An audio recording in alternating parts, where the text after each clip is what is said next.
I never thought the moment I finally told the truth about my own life would end with my mom crying in front of a dining room full of people and calling me cruel. And even now, replaying that night over and over in my head, I keep asking myself the same question. Did I cross a line?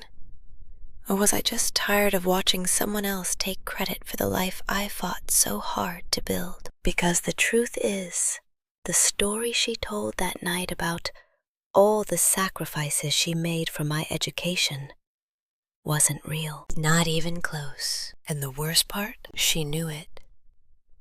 I graduated from university last year. Walking across that stage should have been one of the proudest moments of my life. The sort of moment where you look out into the crowd, spot your family, and feel like all the late nights and stress were worth it. My dad was there, sitting quietly a few rows back, clapping with that small, proud smile on his face. My mum was there too. She was dressed perfectly, as always.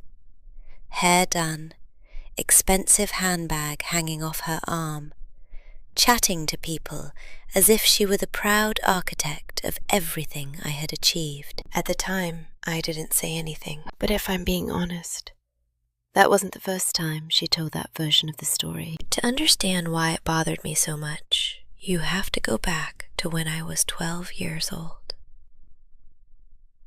That was the year my parents got divorced. It wasn't one of those dramatic divorces where people scream and throw things. It was quieter than that, but somehow that made it feel heavier. One day, they were married. The next day, my dad was loading boxes into the boot of his car, while I stood in the driveway pretending not to cry. After the divorce, I stayed with my mum most of the time. My dad paid child maintenance every month without fail. He wasn't a wealthy man, not even close.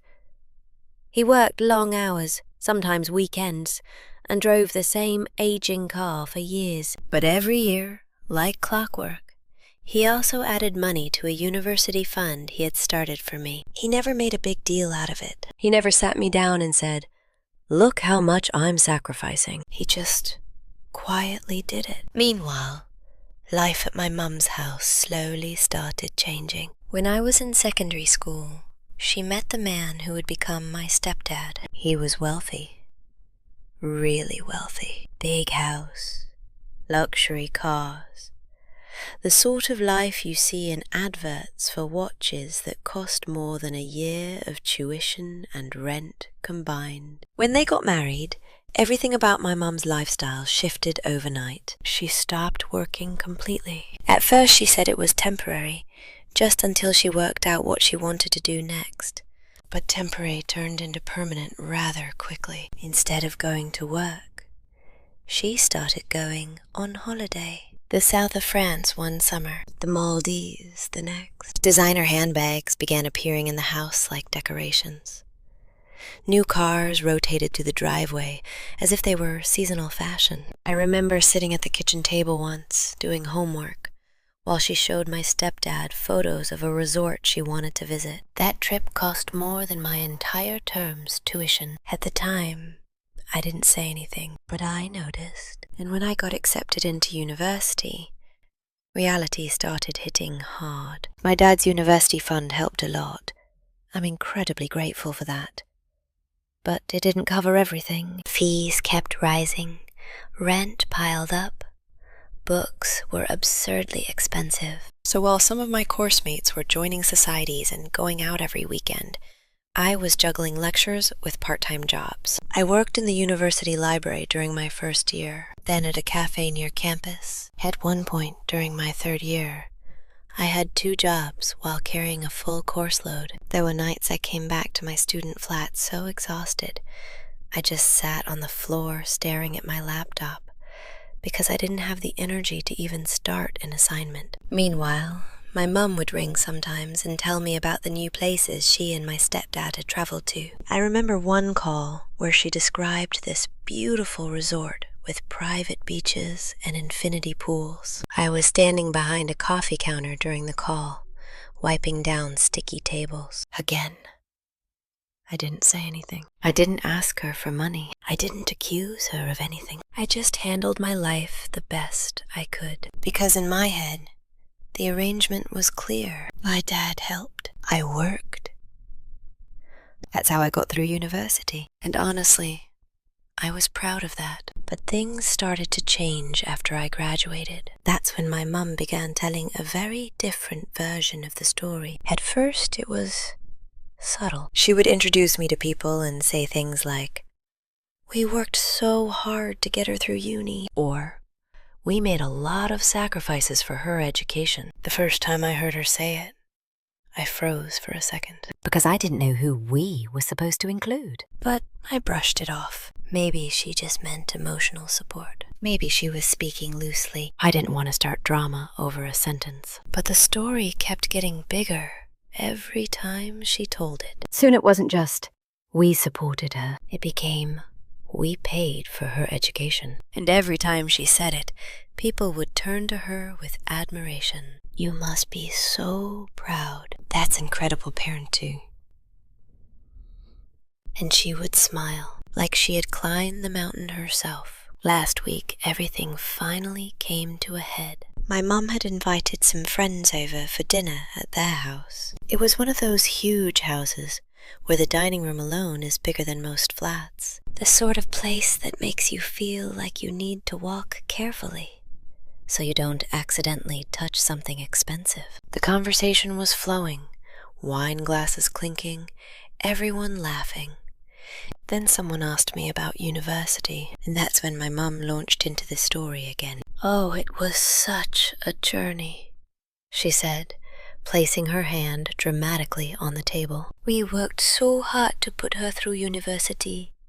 So many sacrifices." The room went quiet for a second, as everyone looked at her with admiration, and something inside my chest tightened, because suddenly I wasn't just hearing her words. I was seeing every late-night shift, every exam I revised for after working 8 hours. Every moment my dad quietly transferred money into that university fund without asking for recognition. And before I could stop myself, I spoke. "Mum," I said. My voice sounded calm, but my heart was pounding so hard I could feel it in my throat. "You didn't actually contribute to my university tuition." The room froze. You could practically hear the air leave the space. My mum blinked at me, like she hadn't understood what I said. So I continued. "Dad paid most of it," I said, "and I worked to cover the rest." For a moment, nobody moved. My mum's face went completely blank. Then slowly, her eyes filled with tears. I wish I could say the moment I finished speaking, I felt relief, like some sort of weight had finally lifted off my chest. But that's not what happened. The second the words left my mouth, the entire room felt like it had dropped 10 degrees. No one spoke. No one even shifted in their chair. All I could hear was the faint hum of the air conditioning and the quiet clink of someone setting their wine glass down too carefully, like they were afraid to break the silence. My mum just stared at me. At first she looked confused, like maybe she thought I was joking. Like maybe she expected me to laugh and say something like, "Only kidding." But I didn't. I just sat there. And then I watched the realization slowly settle on her face. Her lips parted slightly. Her eyes darted around the table, noticing that every single one of her friends had suddenly become very interested in their plates. And then the tears came. Not quiet tears. Not the sort someone wipes away discreetly. No, these were dramatic, trembling-lipped tears that filled her eyes and spilled down her cheeks almost immediately. She looked at me as if I had just slacked her. "How could you say something like that?" she whispered. Her voice was shaky, almost fragile, and for a split second, I actually felt guilty, because despite everything, she was still my mum. But then Something inside me reminded me of the years I had worked while she went on holiday, and I stayed quiet. One of her friends shifted uncomfortably in her chair and cleared her throat. Well, I'm sure she didn't mean... But my mum cut her off. No, she said, her voice suddenly louder. No, clearly she did. She turned back to me, tears still running down her face. You embarrassed me, she said. The words landed like stones. You did that on purpose. I felt my stomach twist. I didn't mean to embarrass you, I said carefully. I just corrected what you said. That was apparently the wrong thing to say. Her expression changed instantly. The sadness on her face hardened into anger. Corrected me, she repeated, her voice rising. Yes, I said, because it wasn't true. Another silence filled the room. This one felt heavier, because now everyone understood that this wasn't just an awkward moment. This was a family conflict unfolding in real time. My stepdad, who had been quiet until that point, finally spoke. He had been sitting at the end of the table the whole time, leaning back in his chair like he was watching a program he didn't want to get involved in. But now he straightened slightly. That wasn't necessary, he said calmly. His tone wasn't angry, but it was cold. I turned to look at him. With respect, I said, trying to keep my voice steady. She told people she paid for my university. My mum sniffed loudly and wiped her face with a napkin. We supported you your whole life, she said. And I'm grateful for that, I replied. But that's not the same thing as paying for university. You could practically feel the tension thickening in the air. One of her friends quietly excused herself to the kitchen. Another suddenly found something fascinating about her phone. My mum shook her head slowly, like she couldn't believe what she was hearing. I can't believe you're doing this, she said. Doing what? I asked, making me look like a liar. I blinked. You said something that wasn't true, I said. I clarified it. Her mouth opened like she wanted to argue again, but instead she started crying harder. And that's when the dinner completely fell apart. People started awkwardly gathering their things. Someone muttered something about an early meeting. Another person hugged my mum and whispered, "Ring me later." Within 10 minutes, the house that had been full of laughter and conversation felt hollow. Just me, my mum, and my stepdad. The silence that followed felt heavier than anything that had happened at the table. My mum sat there staring down at her plate, mascara smudged under her eyes. Then suddenly she pushed her chair back. "You're cool," she said quietly. The word hit harder than I expected. Cruel. Not wrong, not mistaken. Cruel. I'm not trying to hurt you, I said. But you did, she replied. She stood up and walked towards the hallway without looking at me again. The sound of her heels clicking against the floor echoed through the house. And just like that, she disappeared. I sat there for a few seconds, staring at the empty doorway. Then my stepdad leaned forward slightly. For the first time that night, his expression actually looked annoyed. "You know," he said slowly, "that was incredibly disrespectful." I looked at him. I told the truth. He shook his head. Sometimes telling the truth isn't the point. That sentence confused me more than anything else that had happened. "What does that mean?" I asked. "It means," he said, "that you humiliated your mother in front of her friends." I felt something tighten in my chest again. "She was claiming she paid for my university," I said. "And?" he replied. I blinked. "And that's not what happened." He leaned back in his chair again. "She raised you," he said. "She supported you your whole life.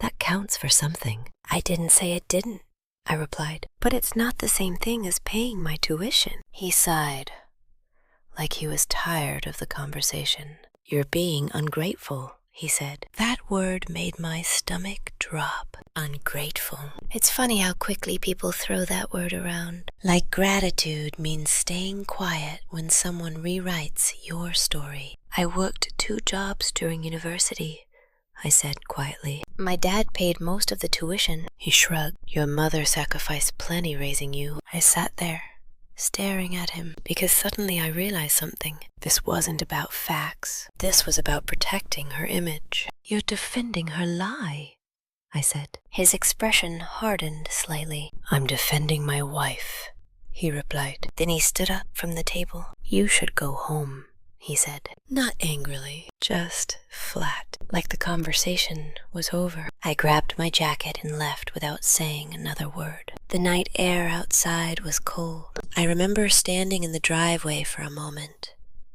just breathing, trying to calm the storm inside my chest. Part of me wondered if I had actually done something terrible. But another part of me kept replaying that moment at the table, the admiration on her friends' faces, the pride in her voice when she claimed credit for something she never contributed to, and the years of work that no one had seen. I thought the drama would end there, but it didn't, because the next morning, I woke up to a text message that made everything 10 times worse. The longer I sat there with the phone pressed to my ear, the more I realized the conversation wasn't really about university tuition anymore. It had turned into something else entirely, something heavier. I'm not trying to make you look like a bad mother, I said quietly. There was a long pause on the other end. Then she sighed. The kind of sigh people make when they feel deeply wronged. That's exactly what you did, she replied. I leaned back against the sofa, rubbing my forehead with one hand. No, I said slowly. I corrected something that wasn't accurate. She didn't respond right away. And when she finally did, her voice sounded colder than before. You could have handled it differently. Maybe she was right about that. Maybe there was a more graceful way to do it. But the more I replayed the dinner in my mind, the more I realized something. If I had stayed quiet in that moment, the story would have become permanent. Every person at that table would have walked away believing my mom paid for my university. And maybe that wouldn't matter to some people, but to me, it did. Because that erased the person who actually helped. And it erased the years I worked to finish my degree. I didn't mean to embarrass you, I said. But you did, she replied immediately. Then her tone shifted again. You humiliated me in my own home. I could feel the conversation spiraling. I didn't attack you, I said. I just said the truth. You always do this, she snapped. That caught me off guard. Do what? You make me look bad. I blinked. I don't. You do, she insisted. You've always been critical of me. That statement made something inside me go still, because it didn't match the reality I remembered. If anything, I had spent most of my life avoiding conflict with her, letting things go, staying quiet. But suddenly the story had flipped. Now I was the one who had always been the problem. You're rewriting history, I said. Her voice sharpened immediately. No, you are. The frustration building in my chest started turning into something else. Exhaustion. Because it felt like we were arguing about two completely different versions of reality. You told people you paid for my university, I said again. I helped raise you, she replied. That's not the same thing. That's incredibly disrespectful. I closed my eyes for a moment. It felt like we were walking in circles. Then she said something that made my chest tighten. You don't appreciate anything I've done for you. That sentence carried a lot of weight, because parents sometimes use it like a final card in an argument. The guilt card. The reminder that raising a child itself is a sacrifice. And she wasn't wrong. Raising children is hard.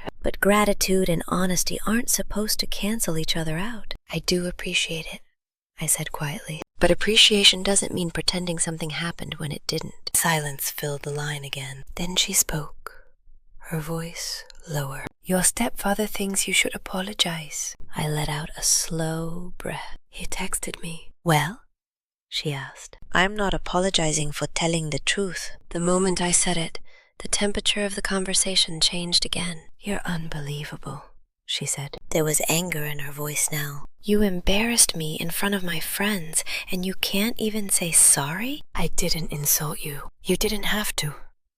You humiliated me. Her words were getting louder, and suddenly I realized something important. To her, embarrassment and wrongdoing were the same thing. If she felt embarrassed, someone must be at fault. And that someone was me. You told a story that wasn't accurate, I said calmly. That's not my responsibility. She let out a short laugh, but it wasn't amused. It sounded bitter. You're so much like your father, she said. That sentence hit me harder than she probably realized. Not because I was offended, but because I suddenly understood what she meant by it. My dad didn't argue loudly. He didn't manipulate conversations. He just stuck to facts. And apparently, that trait annoyed her. Well, I said quietly, he's the one who paid for most of my university. The silence on the line after that felt different, heavier. Then she spoke again. You're choosing his side. And that was the moment I realized the argument had finally revealed its real shape. This wasn't just about money. It wasn't just about dinner. It was about loyalty. In her mind, correcting her meant betraying her. I'm not choosing sides, I said. I'm telling the truth. She didn't respond for several seconds. Then she said something that made my stomach drop. You really are ungrateful. The word landed like a hammer. Ungrateful. For a moment, I didn't even know what to say, because part of me still wanted her to understand, to see the situation clearly. But another part of me was starting to realize something difficult. She might never see it that way. I'm grateful for the things you actually did, I said quietly. But I'm not going to pretend you paid for my university. Her breathing on the other end of the line sounded shaky. Then she said something that completely caught me off guard. Well, maybe I should have stopped supporting you when you were younger. I froze, because that statement felt less like an argument and more like punishment. You were a child, I said slowly. That was your responsibility. The moment those words left my mouth, I knew the conversation had reached a breaking point. You know what? She said sharply. I don't want to talk about this anymore. Then the line went dead. I stared at my phone for a long time after that. The silence in my flat felt strange, heavy. Because the conversation hadn't solved anything. If anything, it had made things worse. But later that evening, something happened that changed how I felt about the entire situation. Because I got a call from the one person who had been completely silent through all of this. My dad. When my phone rang that evening, and I saw my dad's name on the screen, my first reaction wasn't relief. It was nervousness. Because until that moment, he had stayed completely out of the situation. Which honestly wasn't surprising. My dad had always been that way. He avoided drama like it was contagious. But that silence also meant one thing. He had probably heard about what happened, and I had no idea what he thought about it. I stared at the phone for a second before answering. Hi, I said. There was a brief pause on the other end of the line. Then his familiar voice came through, calm and steady. Hiya, kid. He still called me that sometimes, even though I was already out of university. I heard things got a little tense at your mum's dinner. Of course he had. News travels fast in families. I rubbed the back of my neck and sighed. Yeah, I admitted. That's one way to put it. Another small pause. Then he asked gently, Do you want to tell me what happened? I hesitated. Not because I didn't want to explain it, but because part of me felt embarrassed even talking about it. The whole thing sounded ridiculous when you boiled it down. An argument about who paid for university. But the more I thought about it, the more I realized it wasn't really about the money. It was about credit. It was about truth. And it was about years of frustration finally bubbling to the surface. So I told him everything. The dinner. The moment my mum started telling her story, the way everyone looked at her with admiration, the exact words I said, and what happened afterwards. I also told him about the texts from my stepdad and the phone call with my mum. When I finished explaining everything, there was a long silence on the other end. For a second I thought the call had dropped, but then my dad spoke. He chuckled, not loudly, just a quiet, surprised laugh. "Well," he said, "that must have been awkward." I let out a small breath. "That's putting it lightly." He was quiet again for a moment. Then he said something that surprised me. "I'm sorry you had to deal with that." That was it. No lecture. No disappointment, just empathy. And somehow that made my chest loosen a little. I feel like maybe I shouldn't have said it in front of everyone, I admitted. That's the part I keep thinking about. He hummed thoughtfully. Maybe, he said. That answer caught me off guard, because I expected him to either defend me completely or tell me I should apologize. But instead, he sounded like he was simply thinking it through. "But," he added, "that doesn't mean what you said was wrong." I sat up slightly. "You don't think I was out of line?" Another small pause. "No," he said. His voice was calm but firm. "You told the truth." Something about hearing that from him felt incredibly grounding. "But Mum says I humiliated her," I said. He sighed. "Well, she probably did feel humiliated." That wasn't the response I expected either. "So you think I should apologize?" I asked. He took a moment before answering. "I think," he said slowly, "there's a difference between apologizing for the truth and apologizing for how something was said." I leaned back, thinking about that. "That's actually what she wants," I said.